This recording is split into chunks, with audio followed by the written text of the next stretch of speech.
Kisi-kisi indikator nomor 60 menerapkan prinsip pendidikan inklusi dalam pendidikan jasmani. Contoh soal, seseorang yang memiliki kelainan akan tampak ketika berhubungan dengan ketidakmampuan dan terlihat bila seseorang saat bersosialisasi atau berinteraksi dengan orang lain. Pernyataan tersebut secara umum sering dipahami sebagai A. Handicap, B. Keistimewaan, C. Tunalaras, D. Tunagrahita, E. Kecacatan.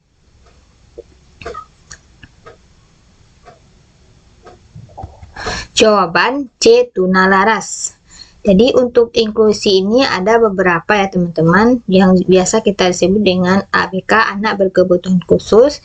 Yang pertama yaitu ada tunalaras. Jadi tunalaras ini tingkah lakunya bertentangan secara terus-menerus dengan norma-norma masyarakat. Contohnya mencuri, mengganggu, menyakiti orang lain dan sebagainya.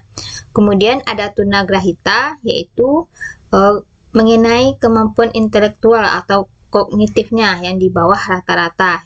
Kalau ini biasanya kita sebut dengan kembar seribu atau kembar sedunia.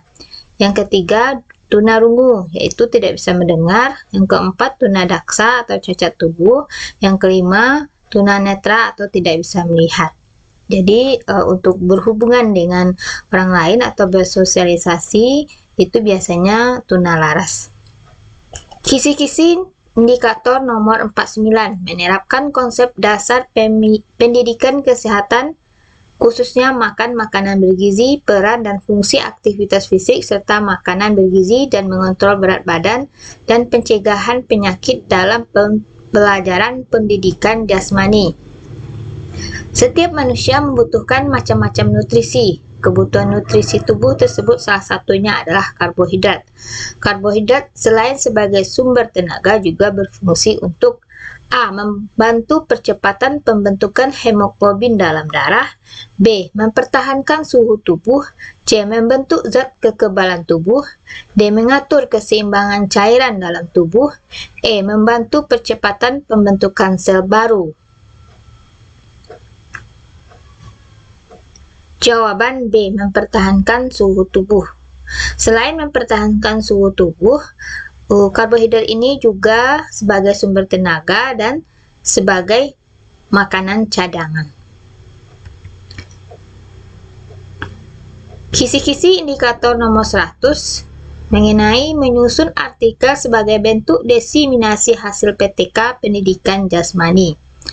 Seorang guru PJOK melakukan penelitian tindakan kelas atau PTK. Setelah melakukan rangkaian tahapan PTK dari awal hingga akhir, selanjutnya guru tersebut ingin mendiseminasikan PTK tersebut dalam jurnal ilmiah kepada khalayak terkait.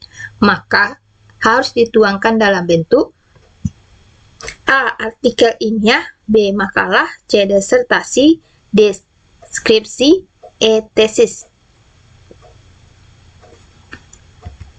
Jawaban A. Artikel ilmiah. Pembahasan diseminasi laporan hasil penelitian tindakan kelas ke dalam jurnal ilmiah adalah upaya menyebar luaskan laporan hasil kegiatan PTK dari awal hingga akhir secara detail dan terperinci dalam suatu kaidah ilmiah dalam bentuk artikel melalui media jurnal ilmiah. Jadi untuk PTK ini dalam bentuk media jurnal ilmiah atau artikel ilmiah ya teman-teman. Kalau makalah, disertasi, skripsi, dan tesis itu merupakan suatu laporan terakhir dari kita kuliah baik S1, S2 maupun S3. Kalau PTK hasil akhirnya adalah artikel ilmiah. Kisi-kisi indikator nomor 16 menerapkan teori belajar dalam pendidikan jasmani.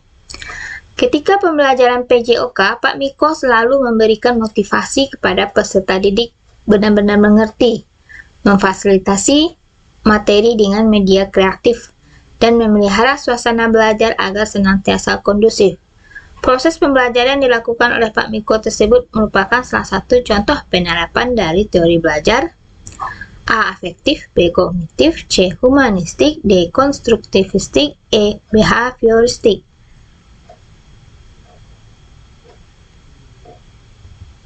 Jawaban C. Humanistik. Kata kuncinya di sini adalah memelihara suasana belajar agar senantiasa kondusif. Coba kita bahas satu-satu mengenai pengertian dari teori belajar ini. Teori belajar itu ada kognitif, yaitu perubahan persepsi dan pemahaman yang tidak selalu terbentuk tingkah laku yang dapat diamati dan dapat diukur. Kalau untuk humanistik, yaitu memanusiakan manusia. Proses belajar dianggap berhasil jika siswa telah memahami lingkungan dan dirinya sendiri. Kalau dalam belajar, bagaimana siswa itu nyaman saat belajar, bisa dengan cara di luar kelas, di lesehan, di tempat duduk atau di kursi. Jadi bagaimana siswa itu nyamannya. Nah, itu teori humanistik. Kalau untuk konstruktivistik, yaitu bahwa belajar merupakan usaha pemberian makna oleh peserta didik kepada pengalamannya melalui asimilasi dan akomodasi yang menuju pada pembentukan struktur kognitifnya, memungkinkan mengarah pada tujuan tersebut. Nah, untuk konstruktivistik ini biasanya siswa lebih banyak aktif dan bergerak karena dia dituntut untuk mencoba, mengulang lagi, mencoba sampai siswa tersebut bisa. Kemudian teori belajar behavioristik menyatakan bahwa belajar merupakan perubahan tingkah laku. Seseorang dianggap belajar jika dia telah mampu menunjukkan perubahan tingkah laku. Pentingnya masukan atau input yang berupa stimulus dan keluaran atau outputnya yang berupa respon. Jadi guru memberikan sebuah stimulus dan siswa tersebut merespon. Nah, itu untuk teori behavioristik. Kisi-kisi indikator nomor 7, menganalisis tugas pokok dan fungsi abad 21. Pemahaman guru tentang pendidikan dan pembelajaran secara konkret mempengaruhi cara guru bertindak secara lebih teratur dan berkualitas dalam praktek pembelajaran. Guru mengkondisikan pembelajaran yang berpusat pada peserta didik, dan guru tersebut tetap aktif mengelola pembelajaran merupakan A. Cara pandang guru tentang pembelajaran abad 21. B. Keadaan yang sepatutnya dilakukan oleh guru. C. Kebutuhan real pembelajaran. D. Filosofi guru harapan. E. Pendidikan CBSA dalam pembelajaran. Jawaban A. Cara pandang guru tentang pembelajaran abad 21. Pembahasan.